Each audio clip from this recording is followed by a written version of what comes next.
ડભોઈ તાલુકામાં ભ્રષ્ટાચારની બોલબાલા જોવા મળી રહી. ડભોઈ તાલુકાના થુવાવી ગ્રામમાં અંબાવમાં સ્મશાનમાં 3 લાખ સ્મશાનના ગંભીર રીતે ગેરરીતિ હોવાનું બહાર આવ્યું છે. જ્યાં ડભોઈ તાલુકાના થુવાવી ગ્રામ પંચાયતમાં ગત ગ્રામ પંચાયતની ચૂંટણી હોવા છતાં પણ ગ્રામ પંચાયતમાંથી નાણાં ઉઠાવી લેવામાં આવ્યા છે. ચૂંટણીની આચારસંહિતાના લીધે લીરા ઉઠવા પામ્યા. જ્યાં ડભોઈ તાલુકા વિકાસ અધિકારી તાલુકાના વિકાસ કામોના ભ્રષ્ટાચારોમાં રોજે રોજ ડભોઈ તાલુકાના અંબાવ ગામમાં નવા ભ્રષ્ટાચાર બહાર આવે છે અને સ્મશાનમાં ભ્રષ્ટાચાર દેખાઈ રહ્યા છે. ડભોઈ તાલુકાના અંબાવના સ્મશાનમાં બીયુ સર્ટિફિકેટ માર્ગ મકાનના ઇજનેરના બીયુ સર્ટિફિકેટ કેવી રીતે આપવામાં આવ્યા જેને લઈને તાલુકામાં અલગ અલગ પ્રકારની ચર્ચાઓ ઉઠી. ડભોઈ તાલુકાના કેટલાય ગ્રામોમાં વિકાસના કામોમાં ગંભીર ગેરરીતિ હોવાનું સામે આવ્યું. જ્યાં પંચાયતમાં ભ્રષ્ટાચારની બોલબાલા થતા તાલુકાનું રાજકારણ પણ ગરમાવ્યું છે. ડભોઈ તાલુકાના થુવાવી ગ્રામ પંચાયતમાં સ્મશાનની જાહેર માહિતી અધિકારીની અરજી ભાવેશ પટેલ દ્વારા કરવામાં આવી. આવી જેમાં તાલુકા વિકાસ અધિકારી દ્વારા અરજદારને જણાવવામાં આવ્યું હતું અને મને કહ્યું હતું તો સ્મશાનના 3 લાખના બિલ ઉપર સહી ના કરત. ત્યારે પ્રશ્ન એ થાય છે કે તાલુકા વિકાસે ચેમ્બરમાં બેસીને વહીવટી કરતા હોવાનું સ્પષ્ટ દેખાઈ રહ્યું છે. જ્યાં ડભોઈના વિકાસમાં સરકાર દ્વારા રજૂઆતો કરી તાલુકા વિકાસ માટે મબલક ગ્રાન્ટ લાવતા હોય છે, પણ ડભોઈ તાલુકાના કોન્ટ્રાક્ટરો તાલુકા પંચાયતને બાનમાં લીધું હોય તેવું હાલ લાગી રહ્યું છે.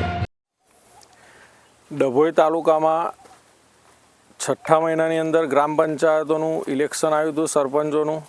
તે સમય દરમિયાન એ સરપંચોના ઇલેક્શનમાં કેટલીક ગેરરીતિઓ ધ્યાને આવી હતી. એમાં જ મેઇન ડભોઈ તાલુકાનું એપી સેન્ટર કૌભાંડોમાં ગણાતું થુવાવી ગ્રામ પંચાયત.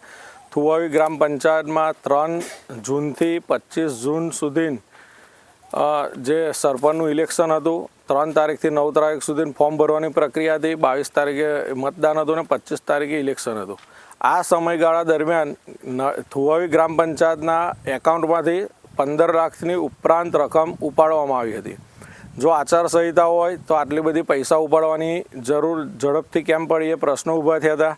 ત્યાર પછી એ ઇલેક્શન પત્યા પછી મારા દ્વારા તાલુકા પંચાયતમાં તાલુકા વિકાસ અધિકારીને આરટીઆઈ દ્વારા આ કામોના કાગળો માગવામાં આવ્યા હતા.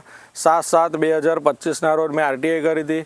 એ આરટીઆઈનો કોઈ જવાબ મને ન મળતા 30 દિવસ પછી મેં જિલ્લામાં એની અપીલ કરી હતી. જિલ્લામાંથી અપીલમાંથી ગ્રામ પંચાયતને તલાટીને લગતો વિષય હોય ટીડીઓને સૂચના આપવામાં આવી કે અપીલ તમારે ચલાવવાની. એ અપીલ ચલાવતા આજે એ અપીલની તારીખ હોય તલાટી અને મને બેઉને હાજર રાખ્યા હતા તાલુકા વિકાસ અધિકારીએ. એની અંદર સ્પષ્ટ રીતે ભ્રષ્ટાચાર દેખાઈ આવ્યો. ટીડીઓને મેં એક અંબાવ ગામનું જે સ્મશાન અને સ્મશાનની બાજુમાં બનાવેલ નાડું જે 3 લાખ રૂપિયા બેઉની કિંમત છે એ જૂન મહિનામાં નાણાંની કિંમત ઉપાડવામાં આવી છે. અત્યારે આપ જોઈ શકો છો નાણાંમાં ખાલી 3 પાઇપ નાખેલી છે. આ નાડું મેક્સિમમ 1.5 કે 2 લાખ રૂપિયામાં જ બનતું હોય એવું કોઈ ધારાધોરણવાળું 3 લાખનું એસ્ટિમેટ નથી કે 3 પાઇપનું આ નાડું બની શકે. એટલે સ્પષ્ટ રીતે ભ્રષ્ટાચાર દેખાય છે. અપીલની અંદર તાલુકા વિકાસ અધિકારીને આની ચર્ચા કરતાં તાલુકા વિકાસ અધિકારીએ મને એવું જવાબ આપ્યો કે આની અંદર તમે મને ધ્યાન દોર્યું તું આ ફાઇલમાં સહી ના કરત.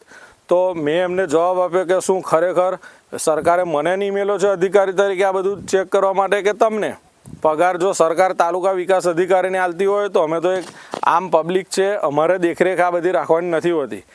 તદ ઉપરાંત આ તાલુકા વિકાસ અધિકારીને એવું પણ મારા દ્વારા કહેવામાં આવ્યું કે તમે ટેબલ ઉપર જે ફાઇલો આવે એની ઉપર જે વજન હોય તમે ખુરશીમાં બેસીને જ એની સહી કરી દો છો. એ આ સ્પષ્ટ થાય છે અને ખરેખર એવું જ ડભોઈ તાલુકામાં ચાલી રહ્યું છે. આનું ધ્યાન ધારાસભ્યશ્રીને હું દોરવાનો છું.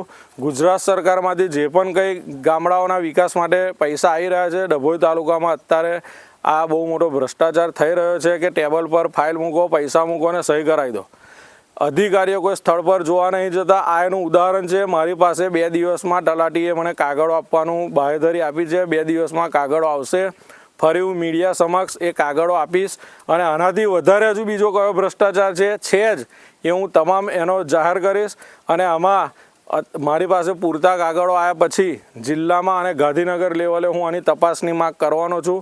અને તાલુકા વિકાસ અધિકારીએ તો મને એટલા શબ્દોમાં કીધું કે જ્યારે આનું તપાસ થશે ને આનું જ્યારે કૌભાંડ પુરવાર થશે ત્યારે જે થશે એ જોઈ લઈશું.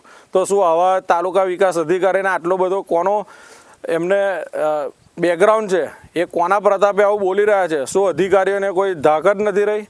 સરકારના પૈસા આવે મન ફાવે એવી રીતે ઉપાડી લેવાના, મન ફાવે એવી રીતે કામો કરાવવાના, તો ખરેખર અધિકારીઓમાં ધાક નથી રહ્યું સાબિત થાય છે. અધિકારી જો આવું મને કહેતા હોય કે જ્યારે ભ્રષ્ટાચાર આવશે ત્યારે જોઈ લઈશું, એમને કોઈ પ્રકારની બીક રહી નથી.